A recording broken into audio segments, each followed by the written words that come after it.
The Indian Miss World and the Rage of Muslims of the World. A novel by Dr. A. Ahmed. This story continues the story of the Arab sugar daddy and the beautiful Indian girl and the story of the Indian child bride and the old Arab husband. They were written in English and translated into Arabic by Dr. A. Ahmed. It is a love story narrated in 6 books. Book 3. From a Slum Girl to the Queen of the World Beauty. Copyright. All rights are reserved. No part of this book may be reproduced, stored in a retrieval system, or transmitted in any form or by any means without the prior written permission of the author except by a reviewer, who may quote brief passages from a review for printing in a public newspaper, general magazine, school journal, or university article. All characters in this novel are fictional and any resemblance to actual persons, living or dead, is merely coincidental. Chapter 36. The Conspiracy of the Muslim Terrorists. The dictionary defines analepsis as a literary device in the narrative, in which a past event is narrated at a point later than its chronological place in a story. Therefore, before we proceed with the miraculous escape of Miss World and her Hindu mother from the Muslim terrorists, we must give a brief analepsis. Aphrodite's short stay at a house in Baroda city made an extraordinarily strong impression on her Hindu auntie Lakshmi Patel. She is impressed by her beauty and the fact that she seems a courteous and loving girl. A bank balance of over 550 crores of Indian rupees, overseas property, and a Miss World crown on her head has only convinced Lakshmi that she will make a perfect daughter-in-law. Not that they are related by blood or anything, she is, after all, adopted. Never mind that she is a Muslim. Miss World has all the monetary and physical assets that make her an ideal Indian bride, except for one drawback: she is a Muslim girl. But that one drawback has been ignored due to the other unmatchable worldly qualities. Lakshmi lost no time asking Rani to give her beautiful daughter in marriage to her highly educated son who is studying medicine at Harvard University in the USA. Rani liked the idea and agreed in principle. She asked for, and they both agreed to one condition, that both Aphrodite and her nephew, Rahul, must agree to the arranged marriage. She does not believe in the idea of forced arranged marriage, and Aphrodite may object to it, given her past 2 abusive forced marriages with her evil Muslim husbands Sheikh Ahmed and Mahmud Khan. The wise woman Rani, of course, has not talked about Aphrodite's past. It is not as if she has all the time in the world to be telling detailed stories to her sister. There will be plenty of time for that later. Her sister indulges herself in her business and seldom pays attention to worldly events. She just told her that she came to know Aphrodite through her late son, Samir Krishna Khan, who also acted as a leading hero in her first movie. She narrated to her sister how her son fell in love with Aphrodite, which led to his cold-blooded murder by the tyrant of Bollywood Javed Khan. She filled her in on some of her backgrounds and shared that Aphrodite was born to and raised in an Indian Muslim family living in Iran. When Aphrodite disobeyed her strict Muslim parents and joined Bollywood, her Muslim family disowned her. When she became lonely and had no one to take care of her, Rani decided to adopt her as her daughter because her late son used to love her so much. After her marriage, Lakshmi moved away from Bollywood and lost interest in the movie industry. Little did she know that Aphrodite's story was just an abbreviated tale. When they found a quiet moment to open their hearts to Aphrodite, she innocently accepted the idea and promised to marry Rahul Patel when she arrived in the U.S.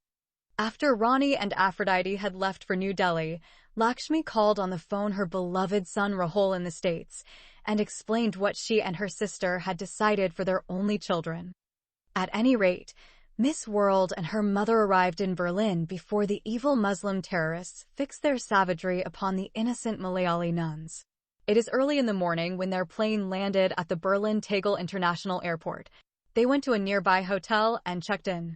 The Hindu mother knows that for them to apply for U.S. visas, they need to have a local Berlin address. After a few days in relative peace, life took on a slower pace, and the two began to look for an apartment to rent. Leaving the hotel, the 2 Indian women made a quick tour of the city to get accustomed to their surroundings and temporary residence. The sight of thousands of traditional women clad in black burqas and men draped in Arab robes and having long beards reminded them of the need to keep their guards up.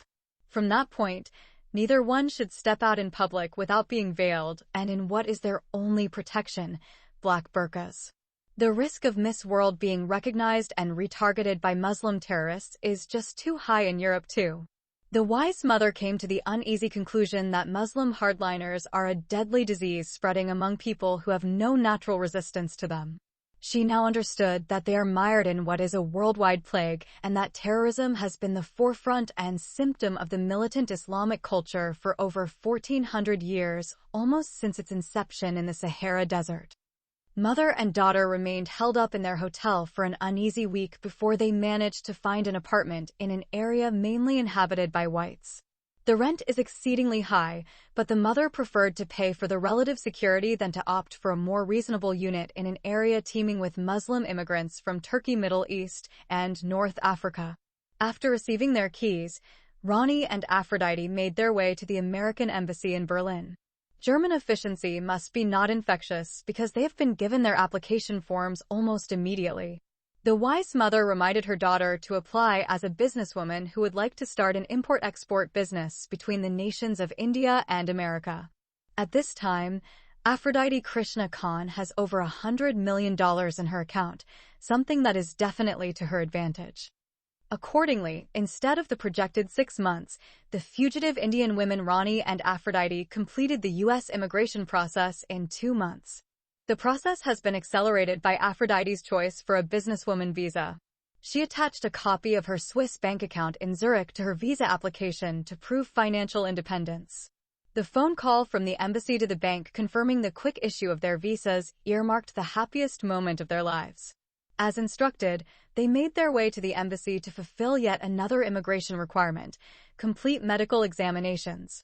When they reached the embassy, they obtained the needed forms from the bursar. They are told that the issue of their visas depends on the results of their medical examinations. They are also told that their visas are contingent on police clearance, pending a report from Mumbai police. Then, the mother and daughter went to a medical doctor sanctioned by the American embassy. The medical results have been received after 2 weeks by the medical team at the embassy. With an OK police clearance from Mumbai and an official clean bill of health, their immigration visas have been finally issued. With their visas in hand, the mother and daughter approached the nearest airline office and booked their flight. Their trip to the United States of America has been scheduled to take place 11 days after the issuance of their visas. Ronnie decided to fly with her daughter to Cambridge University in Massachusetts, where her sister's son, Rahul Patel, is studying medicine. She decided to surprise him and start arrangements for his happy marriage with her extremely beautiful daughter as soon as possible. She and her elder sister had agreed that if both Rahul and Aphrodite consented, then the wedding should be held immediately. Lakshmi Patel, of course, has to fly over from India to the States if and when the marriage should take place.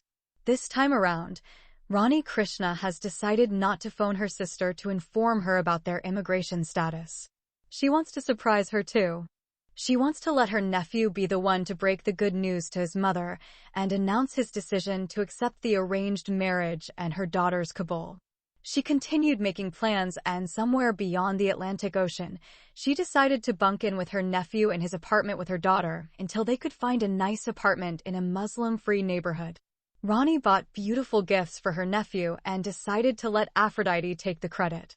When only 3 days remained for Ronnie and Aphrodite to fly to their safe sanctuary, something unexpected happened. It is early in the morning when their apartment has been raided by the German police. It is on the day they have planned to take their last tour of the city. The plan has been hindered by 3 policewomen and 2 policemen blocking their doorway. The happy mother has opened the door. For the last couple of months, they have not received even one guest.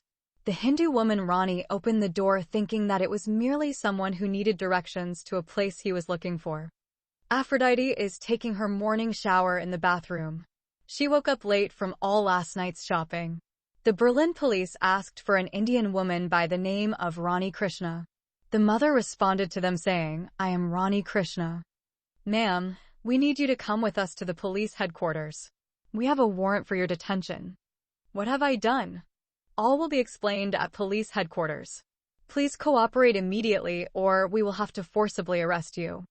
While the police officers are talking to Ronnie, her daughter Aphrodite overhears the stern exchange and comes running out of the bathroom. She did not understand what they had said to Ronnie, but she knew they were police officers. She saw the German police in their uniforms many times and hence recognized them when they showed up at their apartment. Therefore, Aphrodite began to shake and sweat. She remembered the terrorists who caused them to flee out of India. She thought that somehow there was a connection between the police officers and the terrorists who wanted to kill her in India. Ronnie perceived the indescribable fear in the face of Aphrodite and hence talked to her in Hindi and assured her that there is some misunderstanding. Then, she told her to quickly put on her dress and come with her to the police station. The loving mother does not like to leave her beloved daughter alone for a second. Aphrodite does not have the coping skills to deal with both the situation at hand and their long-standing problem with the terrorists. Anyway, the Hindu woman expected to clear up the misunderstanding soon and return with her daughter to their apartment and continue their preparations for their soon departure. Neither one of them could have anticipated the events of that day. At the police headquarters, the German police told Ronnie that she was accused of murdering her sister Lakshmi Patel in Baroda, India.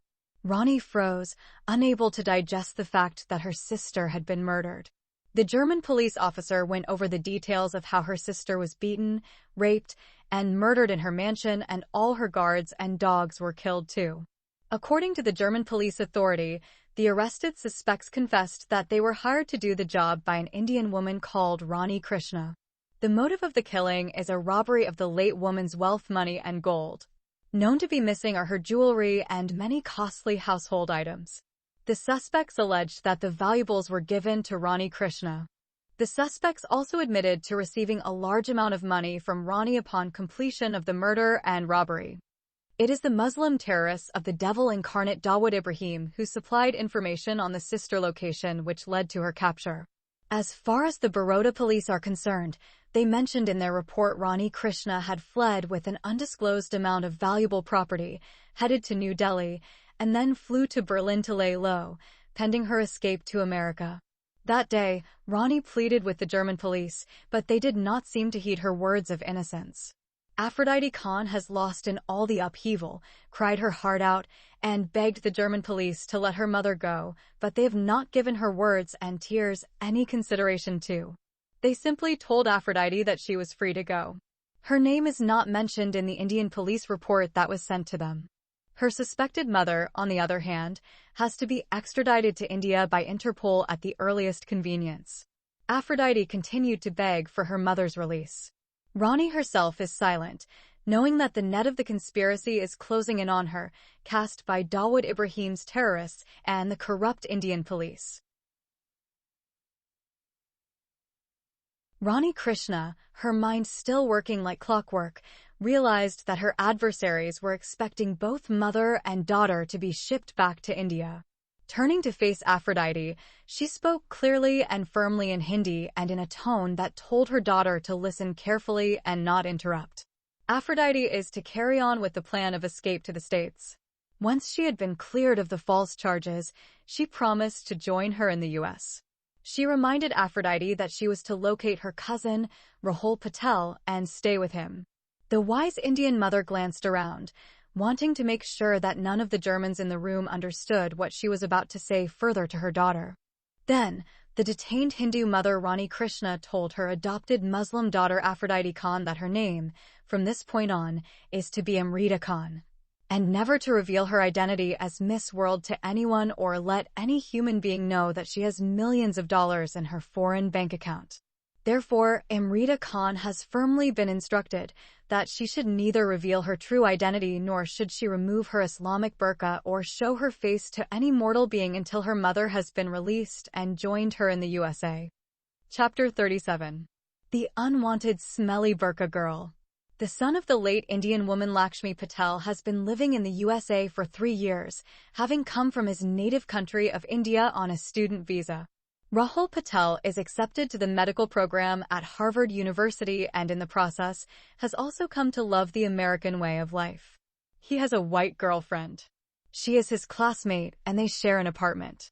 They are common law partners, but where he came from, they would be considered unlawful partners by society as well as the Indian law. Rahul promised to marry his white girlfriend after he received his medical degree. At least, that is what his girlfriend wanted to hear. Howbeit, he knows his Indian background will not allow him to go against the will of his Hindu mother. Rare is the Indian mother who may accept a white, promiscuous girl as her daughter-in-law. In the elaborate scheme of things, Indian boys must adhere to, and Rahul must heed his mother's wishes, and marry the right kind of Indian girl. This, of course, he has never discussed with his white girlfriend. To him, she is just a fling and a conjugal partner. His girlfriend, on the other hand, is taking the relationship seriously. Rahul had previously not agreed to the matchmaking marriage proposal of his mother Lakshmi and his auntie Rani. He reserved the right to see and talk to the girl in question. He had recently been informed by his mother that his auntie and her daughter are planning to come to the USA very soon and that he should have to decide before long. Much as he does not like being forced into deciding, he has already agreed in principle. Besides, if his mother's taste and her critical eyes are anything to go by, this Indian girl that has met with her favor must have already been carefully scrutinized and her beauty matchless. In his heart of hearts, he knows that he must accept his family's choice for his future Indian bride. Rahul's white girlfriend, Emily, is a naturalized American citizen born to German parents. Emilia Vagdvariesta spent her whole life in the continental United States. Her parents are Christians, but when she grew up, Emily became an atheist. She is 24-year-old and her Indian boyfriend is 23 years, and they have been living together for over a year. So far, the common understanding is that they should both put marriage and children on hold until they finish medical school and are gainfully employed. For the time being, Emily lives off her student loans while Rahul is financed by his rich mother. Rahul played his part as a domestic partner well, to the point where Emily does not doubt in her mind this is the man that is going to be her future husband. In his case, apart from her warm body in his bed, he is just looking for a girlfriend to share the rent and expenses with him. For 15 months, the love affair plodded along without a hitch. One particular afternoon, a female visitor showed up in front of their apartment. She is a young immigrant in a black burqa, which left them both wondering as to her origin and her purpose in visiting. Emily suspected she is a Paki, but Rahul corrected her. He said she spoke fluent Hindi to the Pakistani cab driver when she arrived. They settled on the conclusion that she had come to the wrong address by mere chance. The Indian boy Rahul decided to find out and so talked to her in Hindi and asked her who she is and what she wanted. She told him that she came from Germany and she wanted to meet Mr. Rahul Patel from Baroda, India. Rahul is confused. A burqa-clad girl from Germany is looking for him by mentioning his full name. He shared his mother's disdain and hatred for Muslims, regardless of age, gender, race, and country of origin.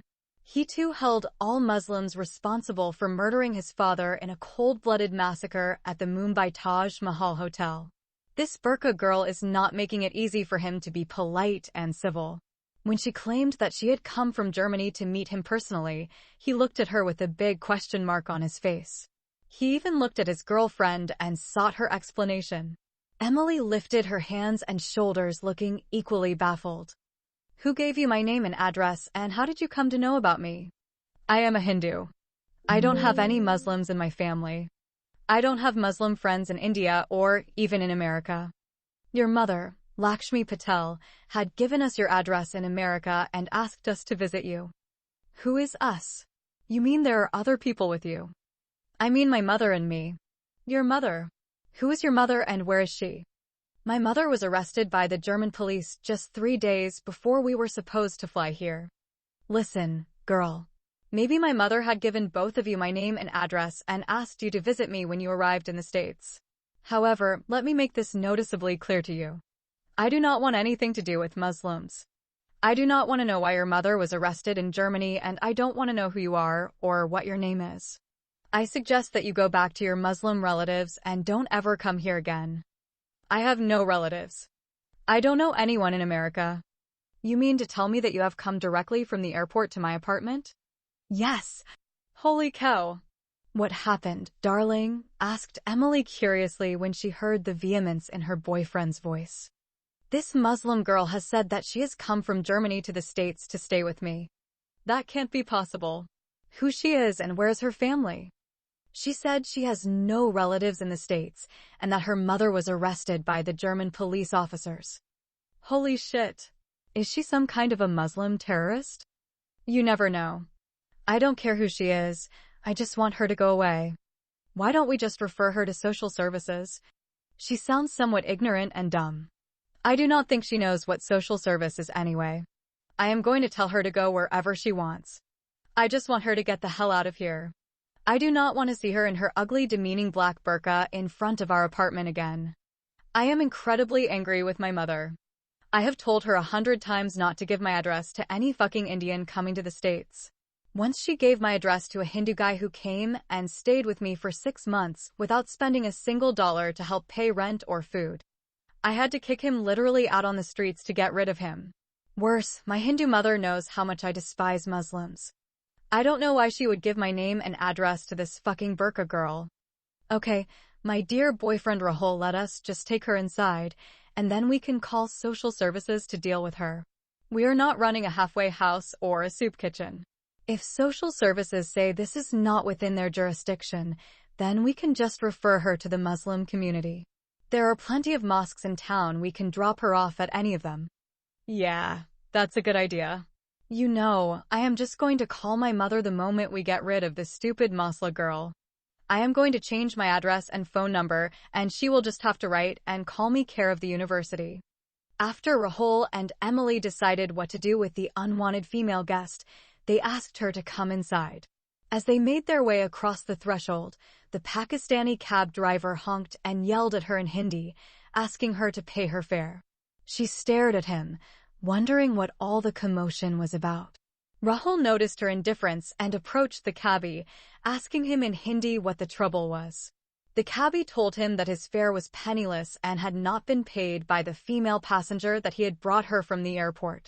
Rahul took a moment to speak with his girlfriend and then paid off the cab driver. Inside their apartment, the two lovers served a soda to their unwanted, smelly girl who was in a burqa.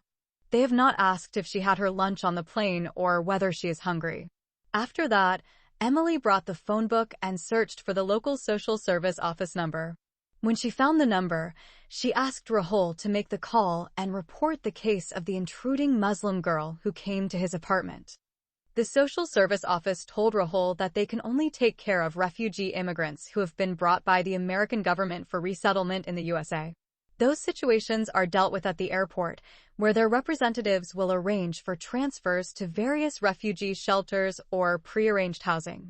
A quick computer check told social services that the girl in question does not flag any lists on their computer, and she is not shown to be an alien resident. They ended the conversation by telling Rahul that they could do nothing for their Indian female guest. Rahul is incensed by the response of the representative and tells them that he is a student living on a limited budget, provided for by his widowed mother in India. When he failed to get any sort of positive response from social services, Rahul suggested that they just ask her to leave immediately and never return to their apartment. However, Emily intervened and pleaded with him to let her stay for a day or two until they could find some charitable Muslim community outreach program to take her in. Against his wish, Rahul agreed to keep the burqa girl in his apartment. He told his girlfriend that they should try to know more about their unwanted female visitor before they allowed her to stay in their apartment. He is scared that she might have been faking her situation and is suspicious she might have some kind of terrorist link. So, he tried to get to know more about her. She has already told them that her name is Amrita Khan. Then, they asked her to tell them why her mother was arrested by the German police. She said that her mother is falsely accused by the police of killing her sister in India and robbing her of jewelry and other costly things. Her answer does not make any sense to them. Instead, it frightened them. They decided not to ask her any further questions. While Rahul has a problem with all Muslims in the world, his white girlfriend has an issue with all immigrants from the third world. The girl Emily believes that immigrants from Asia and Africa are backward, uncivilized, lack good manners, and are unhygienic people. She also believes that their clothes have a foul odor and they eat smelly food too. For that reason, she convinced her boyfriend not to allow Amrita Khan to sleep in their apartment. Their apartment has 2 bedrooms and a living room. Nevertheless, Amrita Khan is forced to sleep in their small garage. It was during the summer season when Amrita came to stay with them.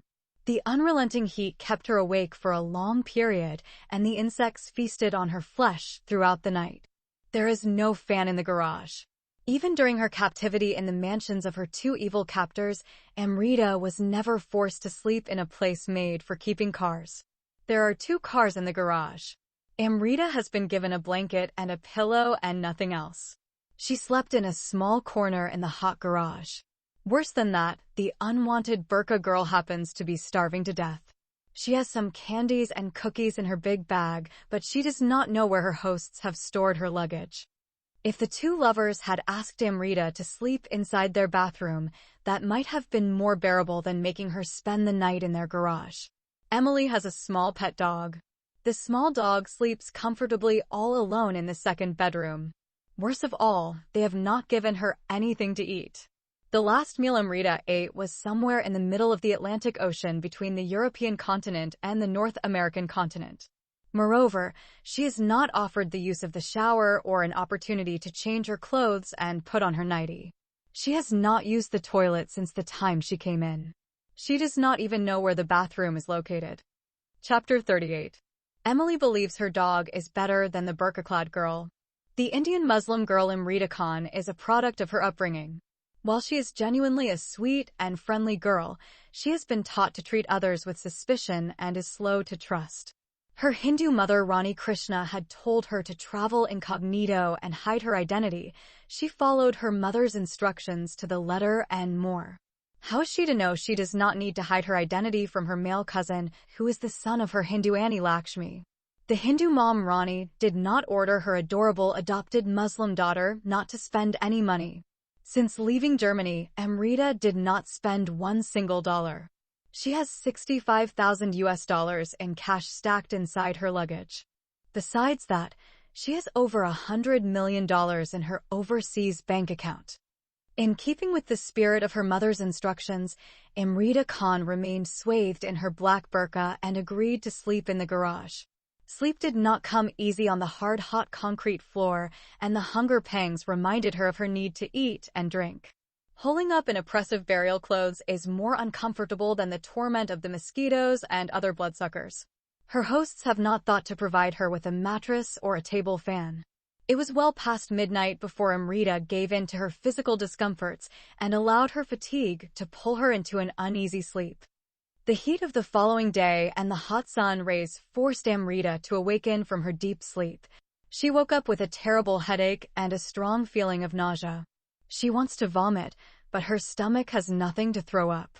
She is feeling feverish. She got up and wobbled her way into the apartment. She has not found anyone in the apartment. She lifted her voice and called out Rahul's name several times, but no one responded. She realized that her cousin and his wife had already left the house and gone to school. Amrita naturally assumed that a man and a woman living together under the same roof are either married or directly related by blood as a brother and his sister. Since her male cousin's girlfriend is a white girl, Amrita knows that she is not an Indian and hence she is not related to Rahul except through a matrimonial relationship. Her empty stomach forced her to look around the apartment in search of anything edible to quench the pangs of her hunger. She began her search in one of the rooms, starting with the dog's bedroom. The dog is not there because its female owner has taken it to its babysitter or dog sitter, or whatever the hell they called it. Amrita found some leftovers from the dog's breakfast and consumed them. She even took some drinkable tasty liquid from its vessel and drank it too. It is not enough to satisfy her thirst and hence she licked the vessel with her tongue and lips. She searched in the dog's room for more food and more juice to drink, but she did not find anything. She is so hungry that she can eat anything even if she finds crumbs of food in the garbage can. Therefore, she left the dog's bedroom and entered the bedroom of the 2 lovers. Luckily, in the lovers' room, she found a half-drunk can of beer and finished it. Then, she looked around and found 2 glasses half filled with red liquid. She picked up one of them and began to drink it. The bitter taste forced her to stop halfway. Her thirst forced her to finish it. That done, she picked up the other cup and drank it too. After that, she saw a half bottle with red liquid in it. She lifted it and looked at it for a while. Not knowing what it was, she began to drink it. It had the same bitter taste, but she decided to finish it too. After that, the unwanted female guest left the lover's bedroom and went into the living room. Then, she found a half-consumed sandwich in the garbage can, and she devoured it too. Finally, she sat on the comfortable couch and began to stare blankly at the huge TV screen in front of her. The TV is switched off. She began to feel everything around her moving, severely affected by the alcohol she had just ingested. This time, she extended her long legs the length of the sofa and laid her body to rest on the comfortable couch. The air-conditioned living room made her feel very sleepy. She wished that her cousin and his wife would have allowed her to sleep in the living room instead of the hot garage. The comfort of the big leather couch, the air-conditioned living room, and the alcohol she drank rid Amrita of her head and body ache she had sustained throughout the night, along with the effects of the heat and the torture of insect bites. The dog food and the garbage sandwich she has gulped down are enough to satisfy her hunger. She is now fully satiated but inebriated. She began to sweat despite the chill of the well-air-conditioned apartment, giving in to the seductive comfort of her surroundings. She tossed off her burqa and stretched out in her salwar kameez. She tried to keep awake, but she could not. She soon fell asleep and immediately began to snore so loud that she could be heard by the neighbors. Meanwhile, Rahul and Emily, after finishing their classes, went to a nearby mosque and reported the case of the homeless Muslim girl who came to their apartment last evening and asked for help. Rahul informed the imam that he is Hindu and has no relationship with the Muslim girl. He also presented his girlfriend as born to a Roman Catholic family, but she does not believe in God. Consequently, he requested the imam to send some people from the mosque to his apartment to see about the homeless girl and provide shelter for her. The imam told him that the mosque was not a place for homeless women. He told him to advise the homeless Muslim girl to approach social services for help. Rahul said he had tried that, only to have social services tell him that they were unable to help. The imam said to him the mosque can do nothing in this case. He also told him that the mosque has no funds to provide help and shelter for Muslims with problems like this. Despite that, the imam admitted that the mosque occasionally offers temporary shelter for Muslim men who have no place to stay. But in no uncertain terms, a Muslim woman cannot be allowed to sleep inside the mosque no matter what her circumstances may be. Then the Hindu boyfriend and his atheist girlfriend wanted to know why the mosque discriminates between Muslim men and Muslim women. But the imam told them that it was none of their business and tried to kick them out of the sacred ground of his office. The mosque's imam is a Pakistani man and very unfriendly and mean. When the two lovers told him they did not like his unfriendly attitude, he said to them, "Then take your unwanted Indian burqa girl to sleep in either a Hindu temple or a Christian church." Then, he threatened to call the cops on them if they did not leave. When the Islamic mosque refused to help and its imam kicked them out, the white girlfriend Emily agreed with her Indian boyfriend Rahul that it was high time to kick the Muslim burqa girl out of their apartment into the streets. She said that if she refused to go, then they should immediately call the cops on her. Rahul concurred, driven more by the fact that he simply does not wish to spend money keeping a Muslim girl as a parasite in their garage. As soon as the two lovers arrive at their apartment, they are surprised to find their unwanted female guest sleeping in their living room instead of their garage. She is lying on her back with her black burqa on the floor. She is in her salwar and kameez with her legs exposed bare to the knees. One of her legs is stretched out over the back of the couch and the other is bent at the knee. Both lovers are struck by her marvelous beauty. They have not seen her face before that time. She has appeared to Rahul like a princess in a fairy tale. He could not believe that a human being could be so beautiful. Staring at her, he is convinced that her face far outshone that of Aishwarya Rai of Bollywood and her sexy body surpassed the body of the Indian former Miss World Priyanka Chopra. She is even more beautiful than the Egyptian Queen Cleopatra and the goddess Aphrodite of Greek mythology. They all would just have to be content with second place compared to this new vision of loveliness. He did not even remember he had seen a Miss World that was exceedingly lovely and sexy as this burqa-clad Muslim girl. The more time Rahul spent admiring the sleeping beauty laid out before him, the more sexually aroused he became. His white girlfriend Emily, on the other hand, began to see a threat and lost her temper. She rushed to the sleeping form of a young woman and dragged her off their couch. Amrita Khan fell off the couch with a thud and woke up thinking she was in the grip of a horrifying nightmare. As the face of the angry white girl slowly came into focus, she put two and two together. She stood up quickly and looked blankly at the angry American girl. She does not understand why she has been assaulted. Emily is screaming in her face and yelling at her in English. Amrita could not grasp a word of what the angry white girl was saying to her. It was Rahul who intervened and told her in Hindi that she should not be supposed to sleep in the living room. He said to her that the living room was not a place for sleeping. She said to him that she was sorry, but she was tired and sleepy and could not help it. It is abundantly clear that Rahul's attitude towards the burqa girl has changed after seeing her without her demeaning niqab. His hate for Muslims seemed to have been displaced by thoughts of her on his bed. It will simply not do to kick her out now. How can he chase this most sexually appealing young woman of his dreams out of his life? How can he strike up a relationship with her or anything if she is deported?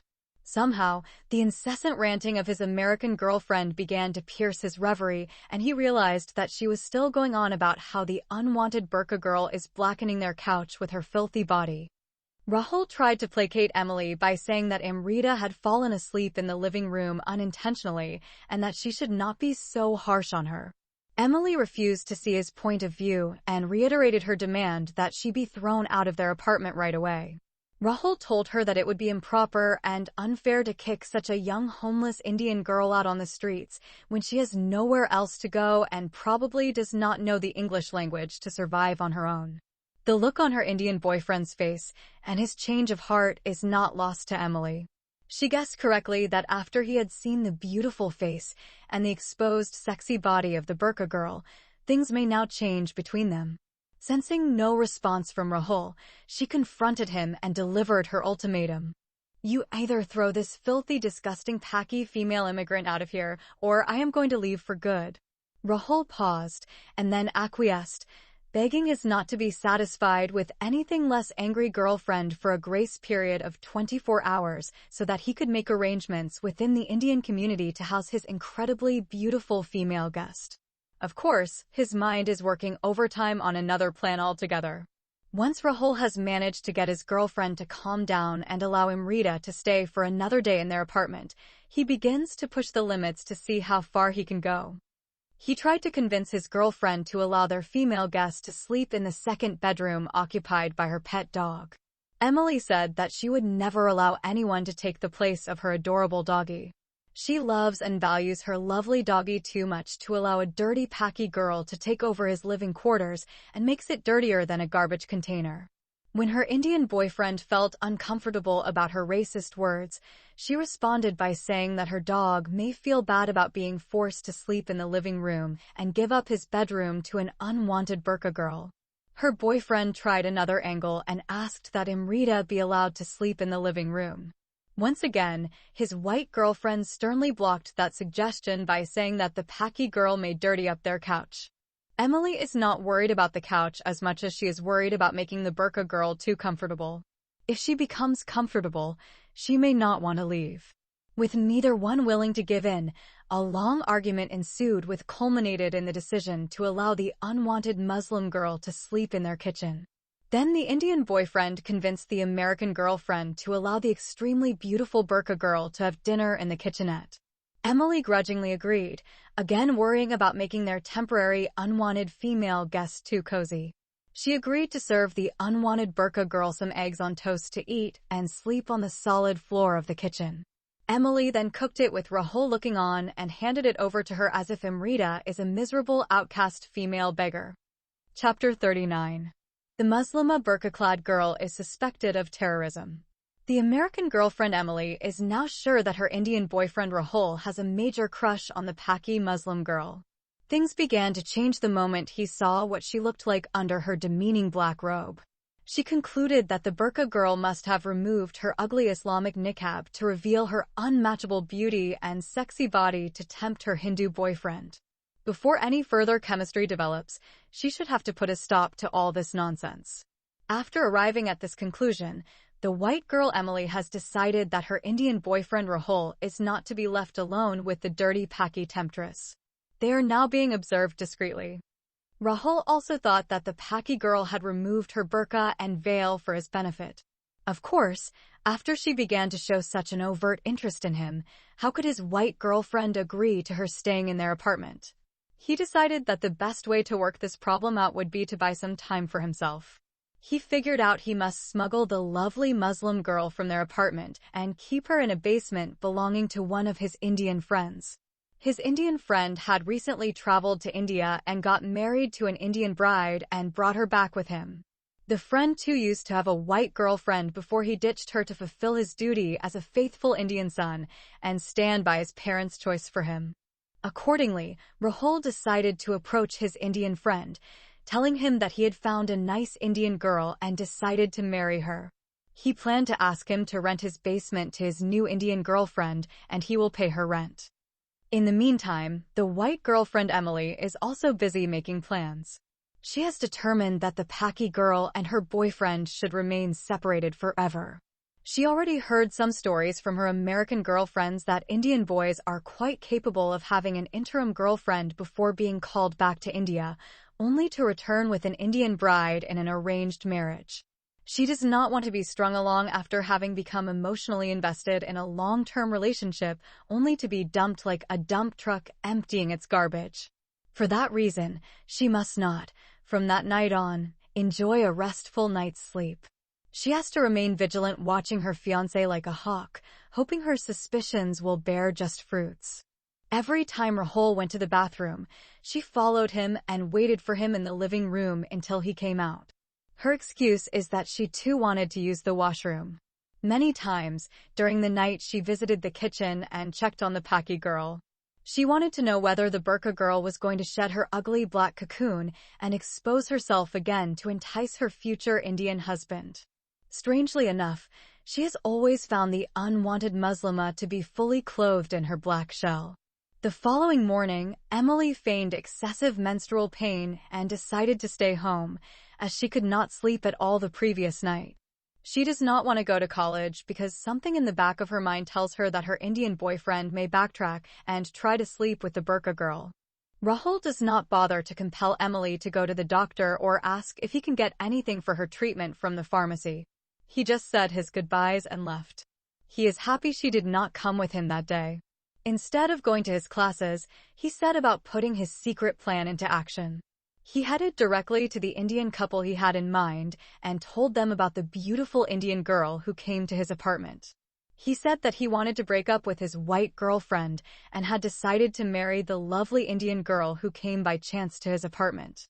His excuse for ending his friendship with Emily, his Hindu mother refused to allow him to marry a promiscuous American girl who agreed to sleep with him before marriage. The couple welcomed his decision and promised to keep the Indian girl in their basement and do everything they could to see that their marriage would soon take place. With Rahul out of the picture, Emily understood that she has truly little time to get the Paki girl out of her apartment permanently. She went to the burqa girl who was still sleeping on the floor of the kitchen and woke her up.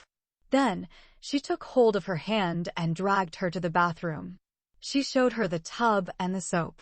That done, she opened the shower and filled the tub with water. Amrita Khan understood that the white wife of her male cousin wanted her to take a bath. She has not had a bath for 3 days. She was afraid that if she used the bathroom and had a bath without someone giving her permission, her cousin's white wife may not like another strange girl to use her tub. For that reason, she waited for someone in the house to ask her to take a bath. Therefore, she becomes glad when her cousin's wife asks her to use her tub so she can bathe herself and remove all the accumulated dirt from her body. After that, the cunning white girl Emily locked the unwanted burqa girl up inside the bathroom. She does not want the Paki girl to come out of the bathroom until she can carry out the next step of her secret plan. Then, she went to the kitchen and began to search for something suspicious she may find in her small handbag and other luggage of the Paki girl. The first thing she discovered was Amrita Khan's passport under a different name from what she had told them. She read the name with great amazement, Aphrodite Krishna Khan. During her relationship with her Hindu boyfriend, Emily understands that those three names cannot be together in somebody's name, because Aphrodite is an English name, Krishna is a Hindu name, and Khan a Muslim name. She knows that neither a Hindu would use Khan nor a Muslim would use Krishna. Her surprise mounted when she found the 65,000 US dollars in cash stashed in her belongings. She thought that a girl with such a huge amount of money would not agree to sleep one night on the ground of their garage and another night on the solid floor of a kitchen unless she was a madwoman or criminal. Moreover, she knew no rational human being would stay more than 24 hours without food when she had $65,000 in her bag.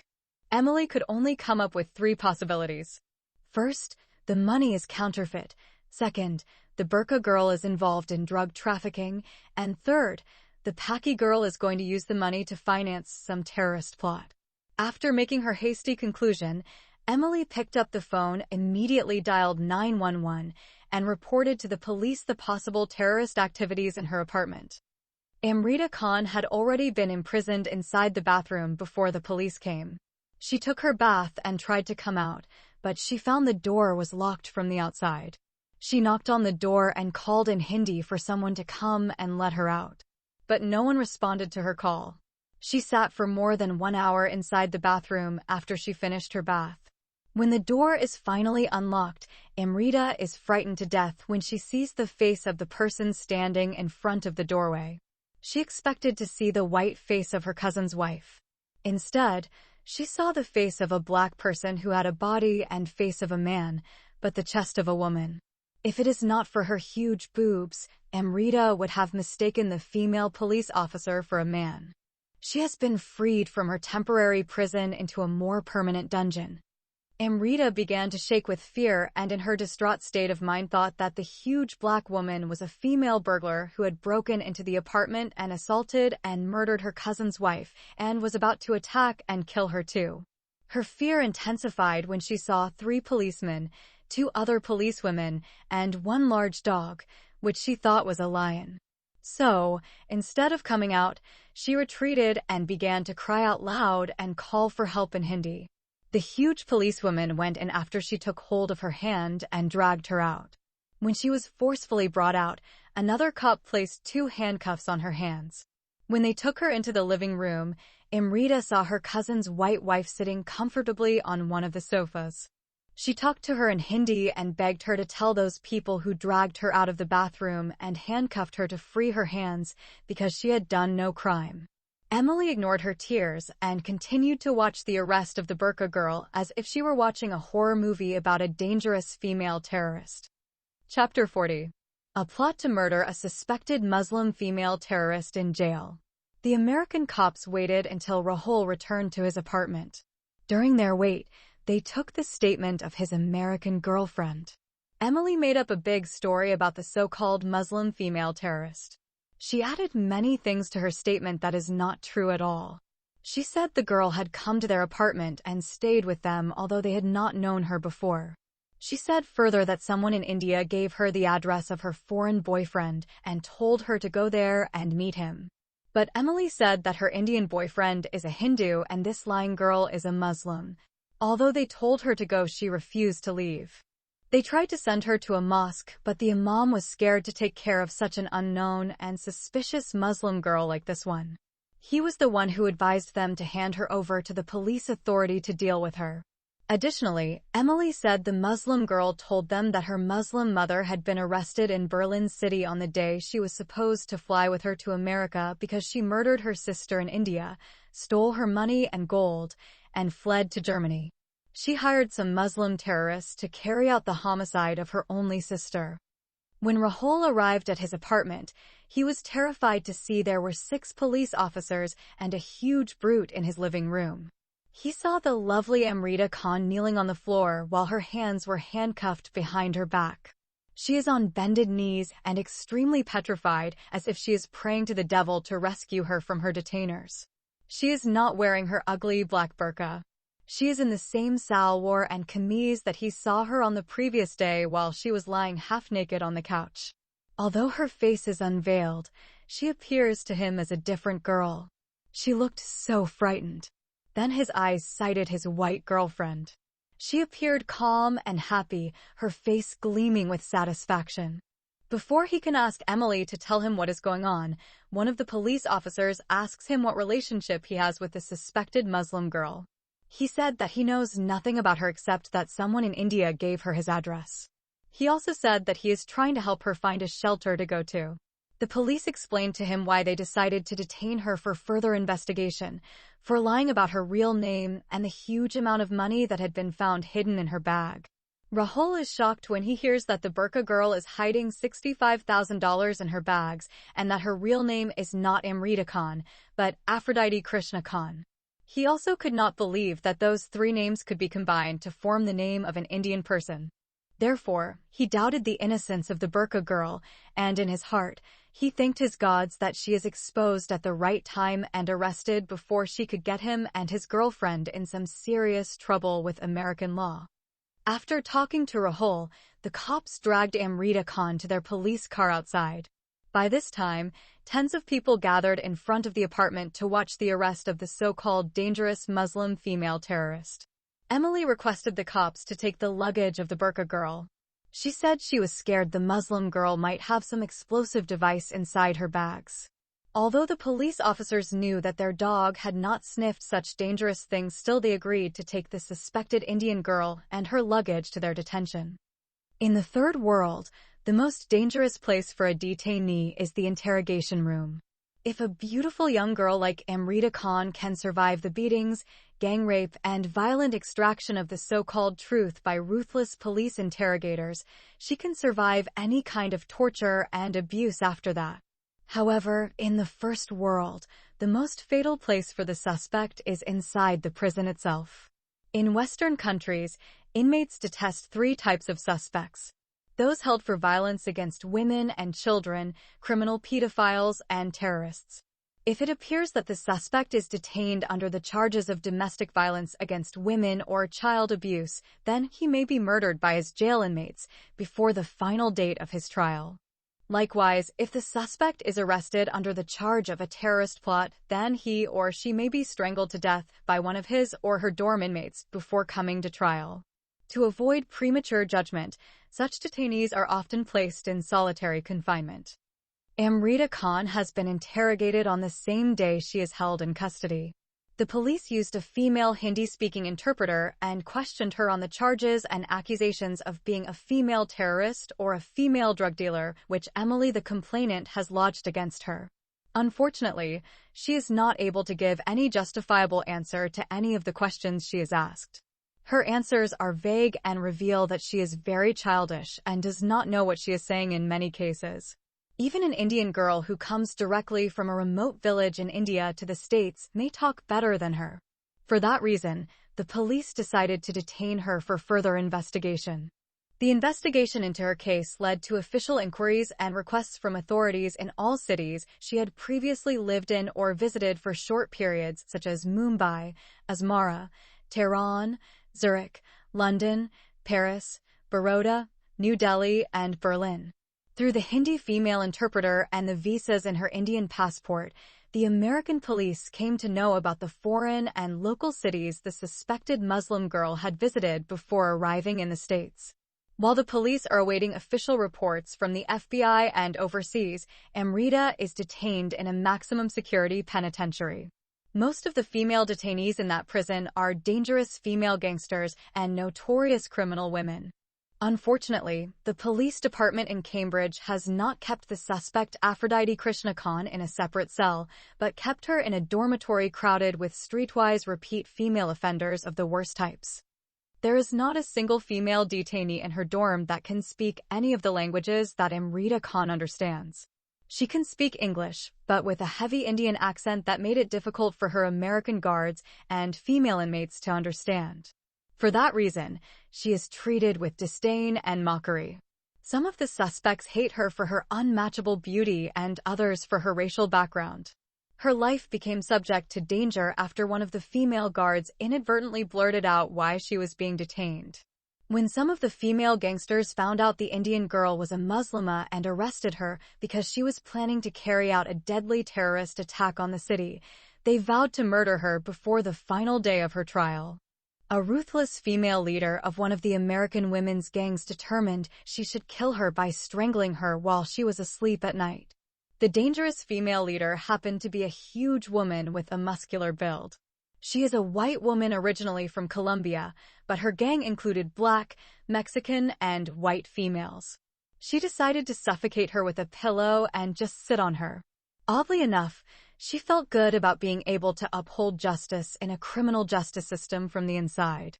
She claimed that it is her divine calling to administrate vigilante justice against a dangerous female enemy of her beloved country, America. To make sure that no one can interfere to save the female Muslim terrorist, the female gang ringleader informed the dormitory female inmates that no one should call the female guards or try to stop her.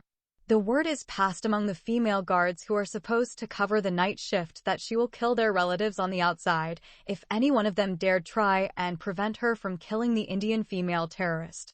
All the female inmates in the dormitory lockup came to know the lovely Indian girl was going to be murdered during the night. Even so, none of the female suspects and convicts dares to prevent a cold-blooded murderer of a suspected foreign girl.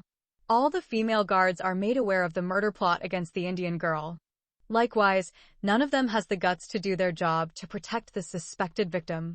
She should not remain innocent until proven guilty, but she must die before the investigation in her terrorist case has been finalized and brought before a judge to render his final verdict against her crime. The Muslim female terrorist suspect Aphrodite Krishna Khan is the only one in the penitentiary who does not know that she is going to die in the middle of that night.